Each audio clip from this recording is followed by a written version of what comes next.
Bonjour à tous et bienvenue dans cette nouvelle vidéo qui aura pour but de réaliser les pages 214, 215, 216 et 217 de notre chapitre 10, fractions, dans notre manuel Amplitude 1. Alors aujourd'hui les amis, nous allons revoir les éléments fondamentaux des fractions. Vous avez sans doute déjà vu deux, trois petites choses déjà en primaire. On va repartir et remettre les bases en place dans ce chapitre. Et en deuxième année, on poussera l'étude des fractions beaucoup plus loin en voyant toute une série de nouvelles choses, de nouvelles propriétés. Et donc, cette fois-ci, on va se focaliser sur tout ce qui est basique. Alors, dans ce qui est basique, on a d'abord le vocabulaire. Quand on va parler de fractions, on va souvent faire référence à un nombre qui est écrit au-dessus et à un nombre qui est écrit en dessous. Alors, les mots de vocabulaire sont les suivants. Le nombre qui est écrit au-dessus, c'est ce que l'on appelle le numérateur, alors que le nombre qui est écrit en dessous, c'est ce qu'on appelle le dénominateur. Donc veillez à bien utiliser les bons mots de vocabulaire lorsque l'on va faire les exercices. Très bien. Commençons déjà par les premières activités que vous allez préparer. Ici, dans la première activité, on va tout simplement me demander d'écrire la fraction, le nombre décimal correspondant à la partie coloriée sur les pointillés. Et donc, il faut se rendre compte qu'une fraction, ça correspond à un dessin, et même pas forcément un seul dessin, ça peut correspondre à plusieurs dessins qui veulent dire la même chose, mais ça correspond aussi à des nombres à virgule. Et ces nombres à virgule, ça peut être introduit dans un abac, d'accord? Et donc, une fraction, c'est bien un ou plusieurs dessins et également un nombre à virgule. Ensuite, vous allez compléter le tableau. Alors ne faites pas attention, j'ai vraisemblablement un problème dans mon fichier informatique ici, donc le tableau n'est pas complet. Je ne sais pas ce qu'il y a. Je ne sais pas pourquoi. Enfin, dans votre cours, c'est complet, donc pas de problème, vous préparez, et je pense que dans mon correctif, ça devrait le faire, ça devrait être en ordre. Ça, on va vérifier dans quelques instants. Vous allez compléter également les questions suivantes. Donc on me dit comment peut-on écrire les fractions de la première ligne sous la forme d'un nombre décimal? Écris la fraction qui donne cette écriture. Fais de même pour les fractions de la deuxième ligne et pour les fractions de la troisième ligne.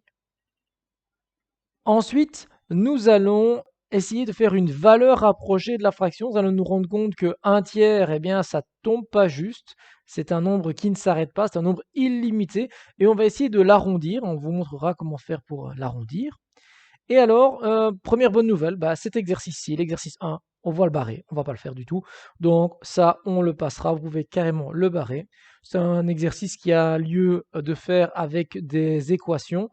Bon, ici, on a vu déjà un petit peu les équations dans notre coin. C'est pas vraiment le principal, c'est pas vraiment le plus important dans ce chapitre. Donc, je propose qu'on le passe et qu'on se focalise d'abord sur la première partie.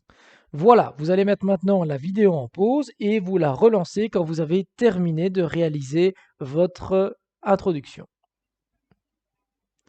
Voilà, j'estime que vous avez terminé de réaliser votre exercice d'introduction. Nous allons maintenant passer à sa correction.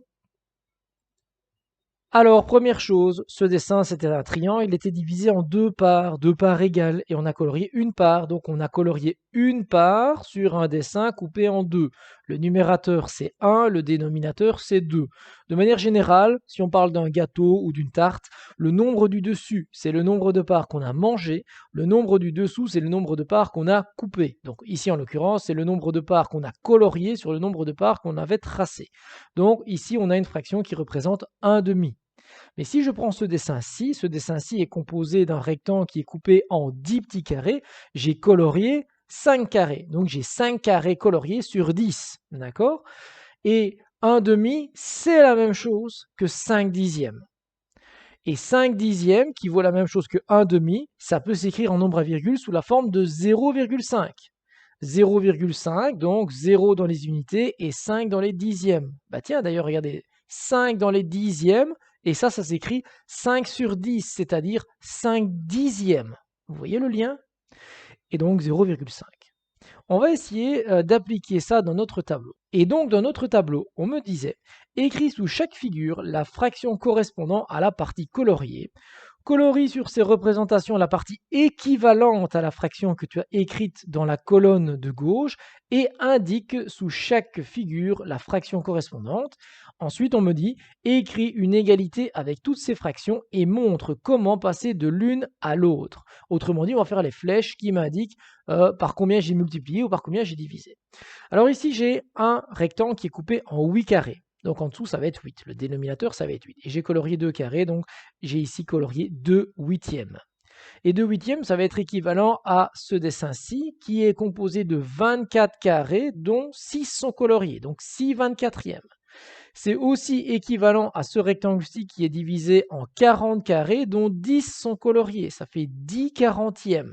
Et c'est également équivalent à ce dessin ici qui est composé de 4 carrés, dont 1 est colorié, ça fait 1 quart. Alors on va montrer que tout ça, c'est la même chose, ça représente la même quantité. Si je pars de 2 huitièmes, et que je fais x3 au-dessus et x3 en dessous, je vais obtenir 6 24e. Et là, quand je fais ça, vous avez déjà la première propriété basique des fractions.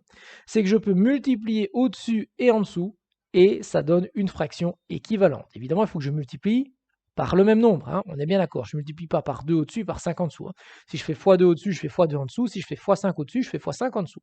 Et donc, on pourrait aussi partir de 2 et faire x5 justement pour arriver à 10. Alors du coup, en dessous, je devrais faire 8 x 5 et j'arrive à 40. Ou alors, je pourrais partir de 10 et faire diviser par 10. Et là, j'arrive à 1. Alors je pars en dessous de 40 et je fais diviser par 10 et j'arrive à 4. Et donc, on a la deuxième propriété dans les fractions, la deuxième propriété basique, c'est que je peux diviser le dessus et le dessous de la fraction par le même nombre, ça reste une fraction équivalente. Ok, passons maintenant à la deuxième partie. Ici, nous avons 9 carrés coloriés sur 15. C'est équivalent à 3 carrés coloriés sur 5. Et c'est également équivalent à 6 carrés coloriés sur 10. Faisons la vérification. De 9 sur 15, je passe en faisant diviser par 3 au-dessus et en dessous à 3 sur 5. Et puis de 3 sur 5, je passe en faisant x2 au-dessus et en dessous à 6 dixièmes. Et donc, on a bien respecté la règle de base des fractions qui est je peux multiplier le numérateur et le dénominateur par un même nombre, ça reste une fraction équivalente. Et de même, je pourrais diviser le numérateur et le dénominateur par un même nombre, ça reste une fraction équivalente. Alors, la règle que je viens de vous dire est vraie à 99%. Il y a quand même une petite chose que je dois préciser. Il y a quand même un cas qui ne va pas aller. Il y a un seul nombre par lequel je ne peux pas multiplier au-dessus et en dessous. Et un seul nombre par lequel je ne peux pas diviser au-dessus et en dessous. Eh bien, ce nombre, c'est 0. Je ne peux pas multiplier au-dessus et en dessous par 0. Et je ne peux pas diviser au-dessus et en dessous par 0. Alors, pourquoi ne peut-on pas multiplier au-dessus et en dessous par 0? Eh bien, parce que si je fais la fraction fois 0 au-dessus et en dessous, je vais obtenir 0 sur 0. Or, une fraction, c'est l'équivalent d'une division. Quand je fais 6 sur 24, par exemple, ça veut dire 6 divisé par 24. Mais il y a un truc en maths que je ne peux pas faire. C'est diviser par 0. Donc, si j'ai un 0 en dessous, ça équivaut à faire un divisé par 0. Eh ben là, je ne peux pas le faire. Donc, je ne peux pas multiplier en dessous par 0, parce que comme 0 est absorbant, si je multiplie par 0 en dessous, ça me fera un 0 en dénominateur. Et un 0 en dénominateur, ça veut dire un divisé par 0. Et ça, je ne peux pas faire en maths. De même, si je divise au-dessus et en dessous par 0, ben je fais un divisé par 0. Or, je ne peux pas diviser par 0 en maths. Donc, je ne peux pas non plus diviser par 0 au-dessus et en dessous. Voilà, ça c'était la petite parenthèse. Continuons. On a ici un cercle coupé en 3. J'ai colorié une part sur les 3 coupés. Ça revient à colorier 5 parts sur les 15 qui étaient découpés. Ou à colorier 8 parts sur les 24 qui étaient découpés. Ou à colorier 2 parts sur les 6 qui étaient découpés. Voyons si tout ça est bien équivalent. Eh bien, je peux passer de 1 tiers à 2 sixièmes en multipliant par 2 au-dessus et en dessous. Et je peux passer de 2 sixièmes à 8 24e en faisant x4 au-dessus et en dessous. Et j'aurais pu passer, parce que là ils ne l'ont pas noté, de 1 tiers à 5 quinzièmes en faisant x5 au-dessus et x5 en dessous. Très bien, continuons. On me dit comment peut-on écrire les fractions de la première ligne sous la forme d'un nombre décimal et écrit la fraction qui donne cette écriture. Si je dois passer par exemple de 0,25, eh bien 0,25 normalement en maths, ça doit se lire 25 centièmes. Pourquoi? Parce que là, on a le rang des unités, là, on a le rang des dixièmes, et là, on a le rang des centièmes. Et 25 centièmes, eh ben, c'est ça en fait, 25 sur 100. Et 25 sur 100, c'est 25 divisé par 100. Donc 0,25, c'est l'équivalent de 25 sur 100, parce que 25 sur 100, ça veut dire 25 divisé par 100, et ça se lit 25 centièmes comme ceci. Si on fait la même chose avec 0,6, 0,6, si vous avez suivi l'idée, c'est des dixièmes, donc ça s'écrit 6 dixièmes. Donc c'est équivalent de la fraction 6 sur 10, parce que 6 sur 10, ça veut dire 6 divisé par 10, et ça se lit 6 dixièmes, comme ceci. Et pour les fractions de la troisième ligne, alors là, on a la fraction 1 tiers. Malheureusement, elle ne peut pas s'écrire sous la forme de quelque chose divisé par 10 ou quelque chose divisé par 100 ou quelque chose divisé par 1000. Quelle est la différence entre ce nombre-ci et ces nombres-là? Eh bien, ces nombres-ci, ces fractions-ci, quand on va les calculer en nombres décimaux, on va avoir un nombre qui s'arrête, un nombre limité. Ce nombre-ci, cette fraction-ci, quand on le calcule en nombre décimal, on va avoir un nombre qui s'arrête, un nombre limité. Par contre, 1 divisé par 3, ça va nous donner un nombre illimité. Ça ne s'arrête pas, ça fait 0,33333333333, et ainsi de suite. Et donc, on va devoir faire une approximation. Donc, on va devoir essayer d'arrondir un petit peu. Alors, comment pourrait-on faire? Eh bien, pour se rapprocher, on pourrait dire, voilà, on part de 1 tiers. 1 tiers, je pourrais faire x3 au-dessus et en dessous. Ça va me donner 3 neuvièmes. Et 3 neuvièmes, c'est à peu de choses près 3 dixièmes. Okay, 3 parts mangées d'un gâteau coupé en 9, c'est presque la même chose que 3 parts d'un gâteau mangé sur un gâteau coupé en 10. Et 3 divisé par 10, ça fait 0,3. Donc ça, c'est l'approximation à la grosse louche. On pourrait peut-être être un peu plus précis. Si je fais celui-là fois 11, ça va me donner 33, et celui-là fois 11, ça me donne 99. Et se dire, 33 parts d'un gâteau coupé en 99, c'est à peu près la même chose que 33 parts d'un gâteau coupé en 100. Et 33 divisé par 100, ça fait 0,33. On arrondit, mais on est déjà un petit peu plus précis. On pourrait aller plus loin dans la précision. On va prendre celui de départ, on va le multiplier par 111 et celui-ci par 111 aussi. On va obtenir 333 sur 999 et on va se dire 333 sur 999, c'est à peu près 333 sur 1000. Et quand je fais 333 divisé par 1000, eh bien j'obtiens 0,333. Oui, je pourrais encore être plus précis en me disant je pars du premier, je vais faire fois 1111 au-dessus, donc je suis à 3333 et faire fois 1111 en dessous, donc je vais être à 9999 et se dire que 3333 divisé par 9999, c'est à peu de choses près 3333 divisé par 10 000 et 3333 divisé par 10 000, eh bien ça vaut 0,3333. Et vous voyez, si on fait le même principe ainsi de suite, on va avoir une infinité de 3. Et donc, on va écrire cette fraction-ci. 1 tiers, ça s'écrit sous la forme de 0,33333. Et on va rajouter les 3 petits points ici pour dire que c'est infini, que ça ne s'arrête pas. Voilà. Passons maintenant à la page suivante, puisqu'on a dit que ce problème-ci, on ne le faisait pas. Alors, à la page suivante, on me propose de transformer chaque fraction en un nombre décimal. Et comment est-ce qu'on va s'y prendre? On vous a donné un exemple ici. On vous dit 1 demi. Là, ici, 1 demi, on est d'accord. On sait que ça vaut 0,5, mais comment on aurait pu trouver? Eh bien, on pourrait se dire, tiens, si je fais x5 au-dessus, x5 en dessous, ça va me donner 5 dixièmes. Alors, vous allez me dire, pourquoi faire x5? Pour avoir 1 sur 10. 1 sur 10, comme ça, je peux faire 5 divisé par 10, ça fait 0,5. Parce que quand je divise par 10, je recule la virgule d'un seul rang. Alors, diviser par 10, ce n'est pas la seule bonne idée qu'on pourrait avoir. On pourrait faire des divisés par 100 ou des divisés par 1000 ou des divisés par 10 000.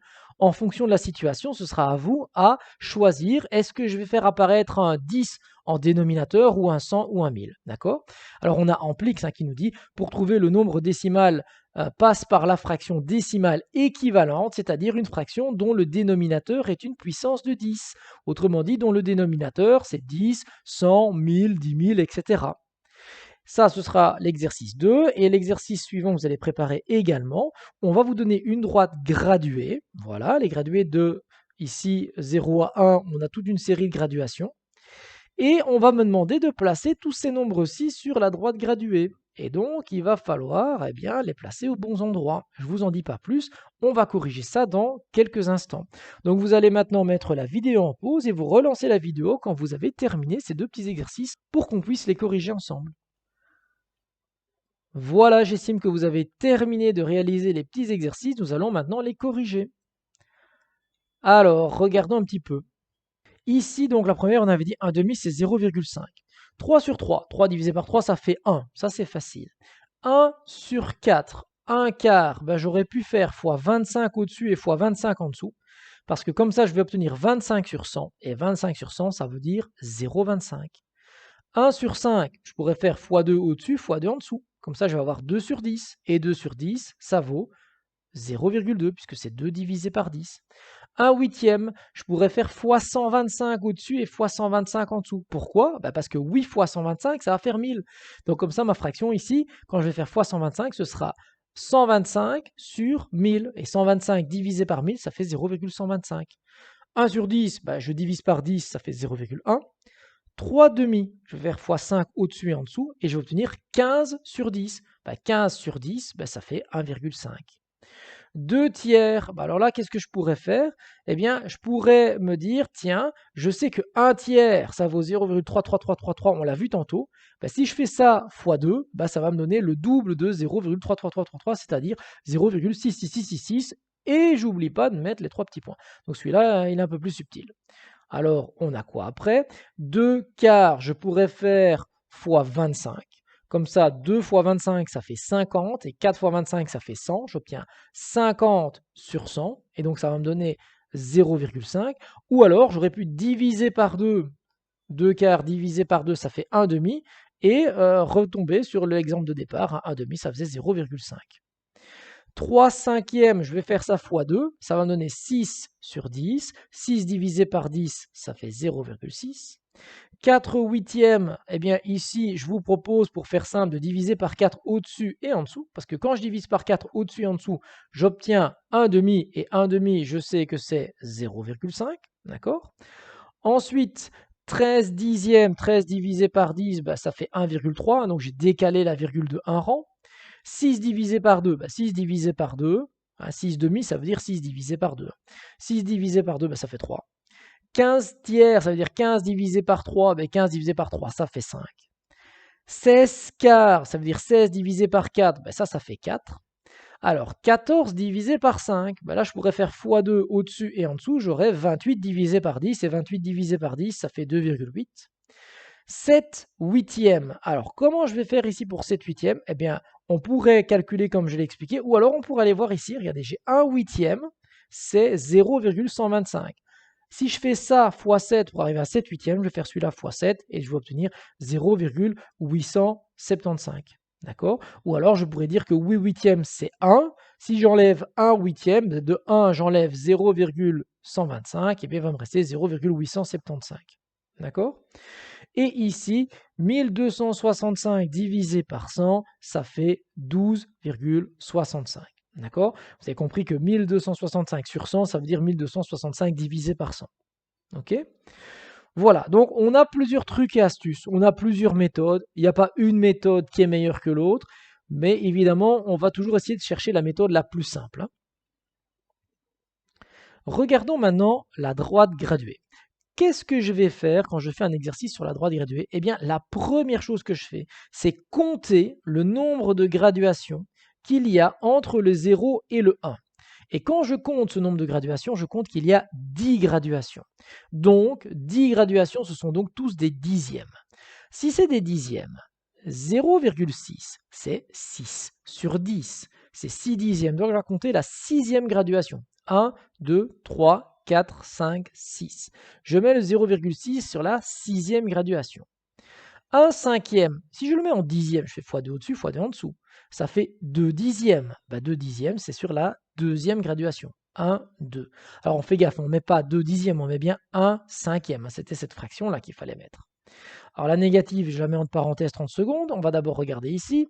J'ai 3 demi. Je fais x5 au-dessus en dessous. Ça fait 15 dixièmes. 15 dixièmes, je suis à plus que 1, puisque 1, c'est 10 dixièmes. Donc là, je suis à 10 dixièmes et je vais aller jusqu'à 15 graduations. Donc je suis à 10, 11, 12, 13, 14, 15. Et je mets bien 3 demi.